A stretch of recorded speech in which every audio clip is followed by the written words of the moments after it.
Hello বন্ধুরা, সবাইকে স্বাগত দ্য অপশন জার্নাল চ্যানেলে।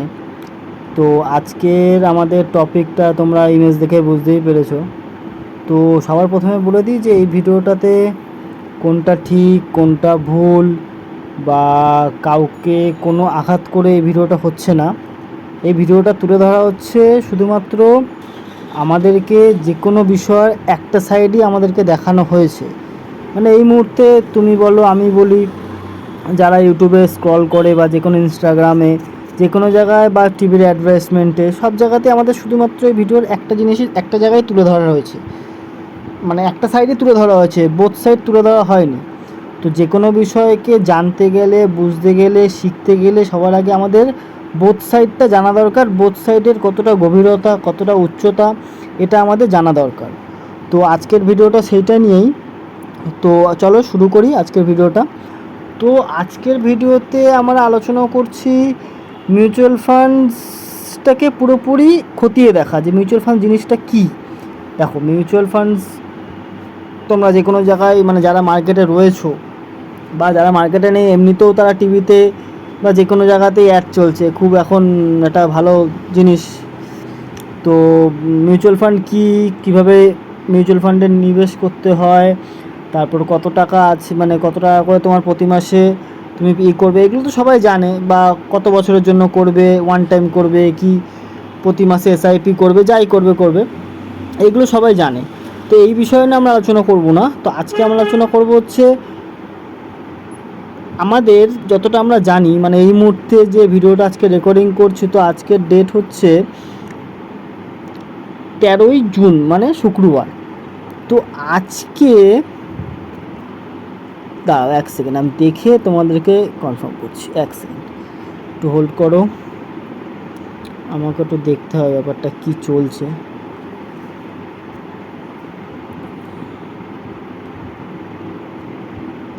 তো বন্ধুরা, আমি যে ব্রোকার ইউজ করি সেই ব্রোকারের নামটা নিচ্ছি না। তো যাই হোক, তো আজকে দিনে দাঁড়িয়ে এই ব্রোকারে মিউচুয়াল ফান্ডসে দেখাচ্ছে ইউনিভেস্কো ইন্ডিয়া পিএসইউ ইকুইটি ফান্ড, এটা 3 বছরের রিটার্ন দিয়েছে 38%, মানে 3×36, ওই 13% একটু কম, 12% একটু বেশি। আচ্ছা, আরেকটা আছে এসবিআই পিএসইউ ফান্ড, ওটাতে রিটার্ন দিয়েছে 3 বছরে 37%। তারপর আরেকটা তোমার চলছে এইচডিএফসি ইনফ্রাস্ট্রাকচার ফান্ড, এটা তোমার 3 বছর রিটার্ন দিয়েছে 35%। তো যাই হোক, তারপর এখানে তোমার আর কি দেখাচ্ছে, ইন্ডেক্স ফান্ডে চলে আসি। চলো, ইন্ডেক্স ফান্ডে তোমার Motilal Oswal Nifty mid cap 150 index fund, এটাতে 3 বছরের রিটার্ন দিয়েছে 28%, মানে 10%-এরও কম পার ইয়ার। তো Nippon India Nifty mid cap 150 index fund, এটা তোমার 3 বছরে রিটার্ন দিয়েছে, এটা তোমার কত রিটার্ন, 3 বছর এটা রিটার্ন দিয়েছে হচ্ছে, এটা দেখাচ্ছে না, যাই হোক। তো যাই হোক, সবার এরকমই কম বেশি রয়েছে। তো এই মুহূর্তে তো এই অবস্থা, 3 বছরে 30%, 35%, 37%, 38%। এখন মার্কেট ওপরে, এতে এটা দেখাচ্ছে। মার্কেট যখন নিচে থাকবে তখন কী দেখাবে সেটা এরাই জানে। তো যাই হোক, তো যেটা নিয়ে আলোচনা হচ্ছে, তো দেখো, মিউচুয়াল ফান্ডস করা ভালো কি করা খারাপ এই বিষয়ে আমি বক্তব্য রাখবো না, কারণ এটা সম্পূর্ণ তোমাদের নিজস্ব ডিসিশান, তোমাদেরকে নিজেকেই নিতে হবে, কারণ তোমাদের নিজস্ব ক্যাপিটাল, তোমাদের নিজস্ব ফিউচার। তো তোমাদেরকে এটা আলটিমেট ডিসিশানটা তোমাদেরকে নিতে হবে। আমি তোমাকে দুটো সাইড বলে দিতে পারি।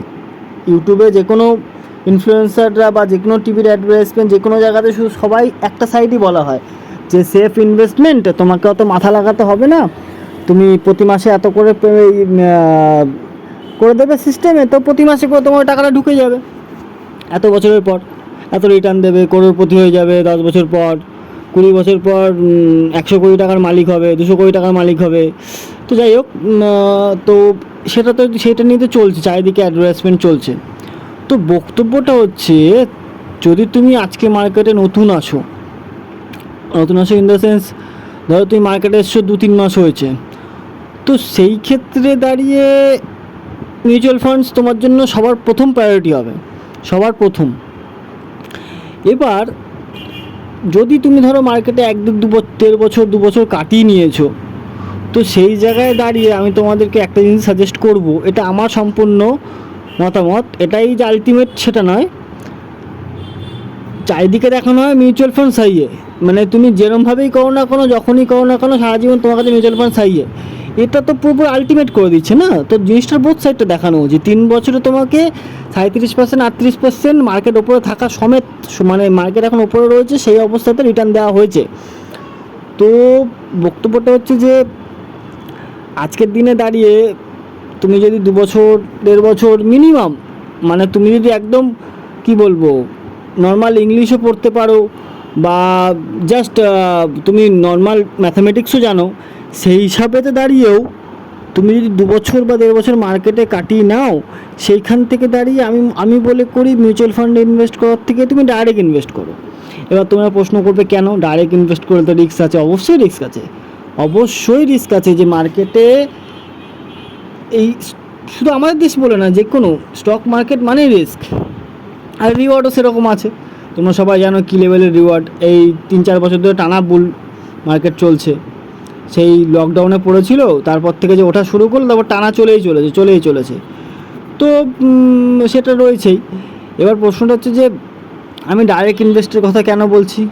প্রশ্ন হতে পারে যে ডাইরেক্ট ইনভেস্টের কথা কেন বলছি, আমার কি স্বার্থ আছে এটাতে বলাতে, বলছি তোমাদের। তো 3 বছরে তুমি দাঁড়িয়ে তুমি রিটার্ন পাচ্ছ 38% মতন। এবার তুমি যদি ডাইরেক্ট মার্কেটে তোমার ইনভেস্ট করো, তুমি 1.5 বছর মার্কেটে বা 2 বছর মার্কেটে সব কিছু ছেড়ে দিয়ে, মানে আদার্স কোনো কিছু তুমি মাথা খাটাবে না। সকালে উঠবে, সকাল থেকে 9টা 15 থেকে 3টা 30 অবধি শুধু মার্কেট দেখবে, যা যা হয় মার্কেটে, যা তুমি যে দেখতে চাও, স্টক দেখতে চাও, তুমি ফিউচার অপশন দেখতে চাও, যা দেখা সব দেখবে। সেসব দেখার পর, জানার পর, বা 2-3টে ভালো ভালো বই আছে, সেই বই পড়ার পর আমি আমার দিক থেকে তোমাকে কখনোই সাজেস্ট করবো না যে তুমি মিউচুয়াল ফান্ডে ইনভেস্ট করো, তুমি ডাইরেক্ট স্টকসে ইনভেস্ট করবে। রিস্ক তো আছেই, দেখো মিউচুয়াল ফান্ডেও রিস্ক আছে, মিউচুয়াল ফান্ড তো বলেই দেয় যে সাবজেক্ট টু মার্কেট রিস্ক। সবার আর এত তাড়াতাড়ি বলে যে লোকে বুঝতেই পারে না, অ্যাডভাইসটা সাইয়ে করে চলে যায়। আর তারপরে যখন মেন কথাটা সেটা সবার লাস্টে বলছে, এত ফাস্ট বলছে বোঝাই যায় না। যাই হোক, তাদের নিজস্ব সেটা ব্যবসা, তারা নিজেদের বুঝবে, আমি এতে ইনভলভ হতে চাই না। তো আমি তোমাকে সাজেস্ট করবো ডাইরেক্ট তুমি স্টকে ইনভেস্ট করবে। কেন? কারণ এ তো অনেক লাভ তোমাকে। মানে বছরে তুমি 13%, 14% রিটার্ন পাচ্ছো। আর সেই রিটার্নটাকে এরা চারিদিকে যে অ্যাডভার্টাইজমেন্ট চলছে, বড় বড় সব ইনফ্লুয়েন্সাররা রয়েছে, তারা বলছেন এই খুব মারাত্মক, মানে খুব বড় সড়ো ব্যাপার। তুমি 10 বছরে কোটিপতি, 15 বছরে 50 কোটি টাকার মালিক, 25 বছরে 100 কোটি টাকার মালিক। এবার তুমি আজকের দিনে দাঁড়িয়ে বলছো 25 বছর 50 বছর পর, আমি বলছি না যে 100 কোটি টাকার ভ্যালুটা জিরো হয়ে যাবে, কিন্তু ইনফ্লেশন তো বাড়বেই, স্বাভাবিকভাবে ইনফ্লেশন বাড়বে, চারিদিকের যে অবস্থা নেচারের খুবই খারাপ অবস্থা, এসব তো হবেই। কিন্তু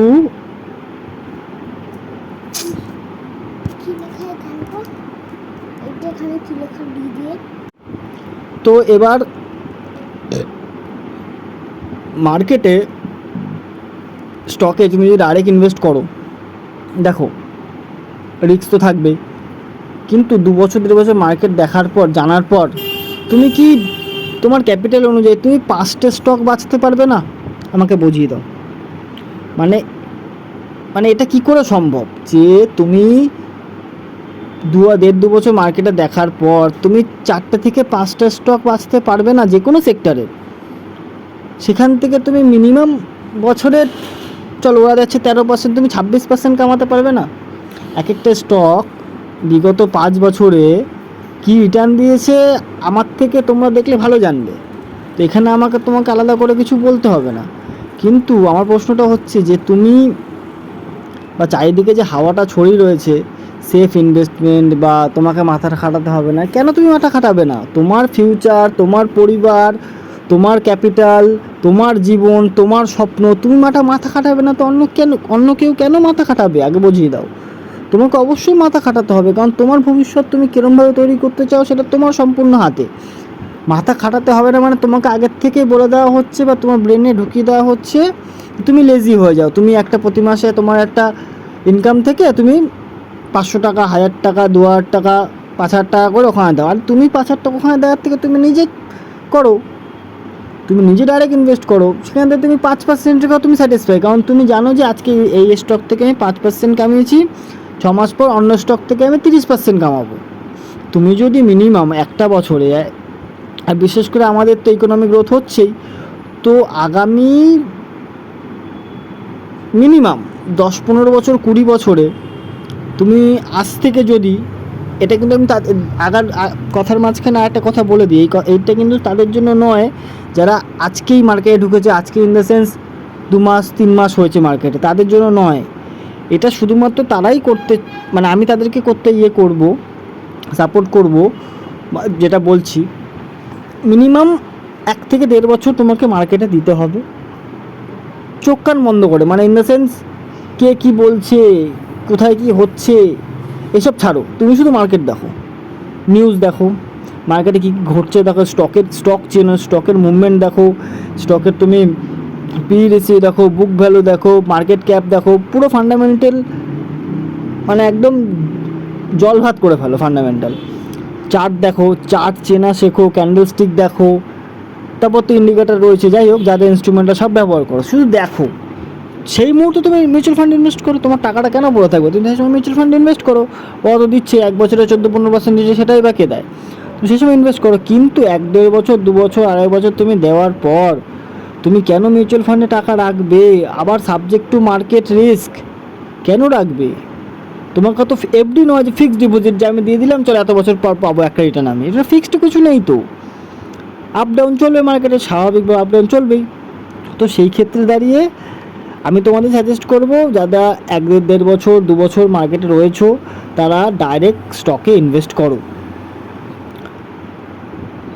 চেনো, স্টক বোঝো, স্টকটাকে অ্যানালাইজ করো, অনেক দিন ধরে অ্যানালাইজ করো, অল্প অল্প ক্যাপিটাল দাও, একটা স্টকের মধ্যে সব অ্যামাউন্ট ডালার দরকার নেই, ধীরে ধীরে ধীরে ধীরে ধীরে বিভিন্ন স্টকে করো, অল্প রিটার্ন কামাও, কিন্তু নিজে কামাও, কারণ ওটা যখন তুমি নিজে 3-4টে 5টা করে যখন তুমি রিটার্ন তুলে নেবে, যতই পার্সেন্ট হোক, ওরা দিচ্ছে 13%, তো তুমি ধরো 10%ই তুলেতে, কিন্তু যেই দুটো স্টকে বা যেই একটা স্টকে তুমি 10% তুলেছো, পরবর্তীকালে কিন্তু অন্য কোনো স্টক, অন্য কোনো সেক্টরে তুমি 20% তুলবে, তারপর তুমি 30% তুলবে, তো 100% তুলবে, 200% তুলবে, তখন আর তোমার মনে হয় মিউচুয়াল ফান্ডরা তোমাকে জীবনে কোনো দিন, চলো 3 বছর ছাড়ো, 1 বছরে তোমায় কখনো 22% 25% রিটার্ন দেবে?